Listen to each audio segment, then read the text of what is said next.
Hello বন্ধুরা, welcome back to Bengal flavours. প্রথমে একটা পেস্ট তৈরি করে নেব। কাজু, কিশমিশ, পোস্ত, নারকেল আর চারমগজ। তো মিক্সারে আমি পেস্ট করে নেব। এবারে চলে যাই চিংড়ির দিকে।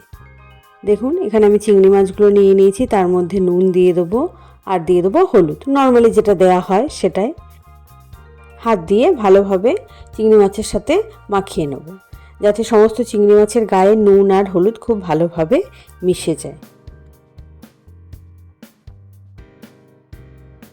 এটা মাখানো কমপ্লিট।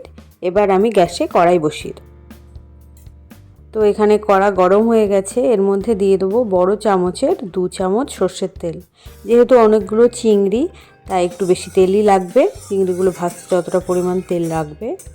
তবে বাকি রান্নাটাও এই তেলেই হয়ে যাবে। তো তেল গরম হয়ে গেছে, আমি চিংড়িগুলো একে একে ছেড়ে দেবো। আমি 2 ভাগে এটাকে ভেজে নিয়েছি, যেহেতু চিংড়ি অনেকগুলো ছিল। তো এপিট ওপিট করে চিংড়ি মাছগুলো ভেজে নেবো। চিংড়ি মাছ ভাজতে খুব বেশি টাইম লাগে না, তাড়াতাড়ি হয়ে যায়। তো দেখুন আমাদের চিংড়ি মাছগুলো ভাজা হয়ে গেছে। এবার এগুলো প্লেটে আমি তুলে নেব। চিংড়ি মাছ খুব বেশি ভাজলে চিংড়ি মাছ শক্ত হয়ে যায়, তো চেষ্টা করবেন মিডিয়াম আঁচে অল্প সময় ধরে চিংড়ি মাছগুলো ভেজে নিতে। সমস্ত চিংড়িগুলো আমি একটা প্লেটের মধ্যে তুলে নিচ্ছি। এরপরে চলে যাব বাকি রান্নায়। তো দেখুন সেম কড়াই, তেলও একই আছে। এর মধ্যে আমি দিয়ে দেবো গোটা গরম মশলা। গোটা গরম মশলা ফোড়ন হিসাবে আমি দিচ্ছি একটা হচ্ছে এলাচ দিয়েছি, 2টো লবঙ্গ আর অল্প একটু দারচিনি। এটাই তেলে দেওয়ার পরে খুব সুন্দর একটা স্মেল বেরোয়। তো হালকা একটু নেড়ে ছেড়ে দেবো। তারপরে এর মধ্যে দিয়ে দেবো পেঁয়াজ বাটা। আমি একটা মিডিয়াম সাইজের পেঁয়াজ ভালোভাবে পেস্ট করে রেখেছিলাম, সেটা এর মধ্যে দিয়ে দিলাম। তেলের সাথে এটাকে খুব ভালোভাবে কষিয়ে নিতে হবে, নাহলে দেখবেন একটা গন্ধ থেকে যায়। তো প্রথমে পেঁয়াজটাকে আমি খুব ভালোভাবে কষিয়ে নেব। তারপরে এর মধ্যে দিয়ে দেবো আদা ও রসুন বাটা, সেটাও খুব ভালোভাবে তেলের সাথে কষিয়ে নেব। মশলা খুব ভালোভাবে যদি না কষানো হয় গন্ধ রান্নায় থেকে যায়। তো কষানোটাই হচ্ছে মেন কাজ। তো কষাতে একটু টাইম লাগবে, মিডিয়াম টু লো ফ্লেমে দিয়ে কষাতে হবে, না হলে দেখবেন কড়ার গায়ে আবার চিপকে যায়। মশলাটা এখানে খুব ভালোভাবে কষিয়ে নিলাম। আমার কষাতে মোটামুটি 5 থেকে 7 মিনিট মতো টাইম লেগেছে।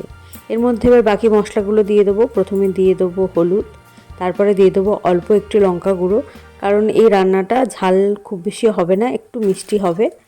এর মধ্যে এবার দিয়ে দেবো কাশ্মীরি লঙ্কা গুঁড়ো, যাতে সুন্দর একটা কালার আসে। তো এটা দিয়েও খুব ভালোভাবে একটু কষিয়ে নিতে হবে। এটা কষাতে খুব বেশি টাইম লাগে না। যদি দেখেন যে একটু বেশি ধরে ধরে যাচ্ছে তাহলে অল্প একটু জল দেবেন, না হলে দেওয়া দরকার নেই। তো দেখুন আমার এখানে জল লাগেনি, আমি এইভাবেই কষিয়ে নিচ্ছি। এরপরে যে পেস্টটা আমরা তৈরি করে রেখেছিলাম সেটা এর মধ্যে দিয়ে দেবো। এটা দিয়েও ভালোভাবে কষিয়ে নেব। তবে যেহেতু পোস্ত আছে খুব বেশিক্ষণ টাইম কষাতে লাগবে না, 3 থেকে 4 মিনিট মতো কষিয়ে নিলেই হয়ে যাবে।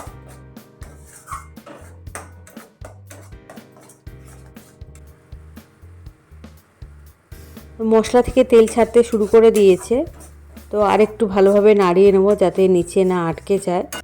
এর মধ্যে এবার দিয়ে দেবো অল্প পরিমাণ গরম জল। যতটা পরিমাণ লাগবে আমি ততটা পরিমাণ জল এখানে দিয়ে দেবো। প্রথমে অল্প দিয়েছিলাম, তারপর আর একটুখানি জল আমি ব্যবহার করেছি। তো খুব ভালোভাবে মিক্স করে নেব। এই সময় গ্যাসটা মিডিয়ামে দিয়ে দেবো। আমি আগে লবণ দিইনি, তাই এখানে দিয়ে দিলাম পরিমাণ মতো লবণ ও পরিমাণ মতো চিনি। এখানে চিনি একটু বেশিই লাগবে, কারণ রান্নাটা একটু মিষ্টি মিষ্টি হবে আগেই বলেছি। তো আমি 1 চামচ মতো চিনি দিয়েছি আর পরিমাণ মতো লবণ দিয়ে দিয়েছি। ফুটতে শুরু করেছে, এর মধ্যে এবার দিয়ে দেবো ভাজা চিংড়ি মাছগুলো। চিংড়ি মাছ দেওয়ার পরে খুব বেশি আর রান্নার কিছু থাকে না।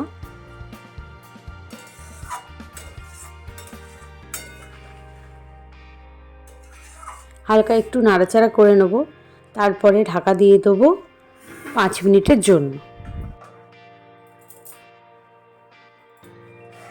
5 মিনিট হয়ে গেছে, ঢাকনা খুলে নিলাম। তো আমাদের রান্না একদম শেষের দিকে। এর মধ্যে দিয়ে দেবো অল্প একটু গরম মশলা। আমি এখানে একটু ঝোল ঝোল রেখেছি, আপনারা চাইলে কিন্তু একটু মাখা মাখাও করতে পারেন। তো ঝোল ঝোলটাই আমার বেশি পছন্দ, তাই এরকমই রেখেছি। তো গরম মশলা ছড়িয়ে দিলাম। আমাদের পোস্ত চিংড়ি কিন্তু একদম রেডি। তো গরম ভাতের সাথে এটা দারুণ লাগে। তো আমি একটু এইভাবে সার্ভ করছি, তাতে দেখতে একটু সুন্দর লাগে। তো আপনাদের এই ভিডিওটা কেমন লাগলো অবশ্যই আমাকে কমেন্ট করে জানাবেন। আর ভালো লাগলে লাইক করবেন, শেয়ার করবেন, আর নতুন বন্ধু হলে সাবস্ক্রাইব করে আমার পাশে থাকবেন। আর নতুন ভিডিওর আপডেট পেতে পাশে থাকা বেল আইকনটি ক্লিক করবেন। তো আজকের এইটুকুই। Thanks for watching.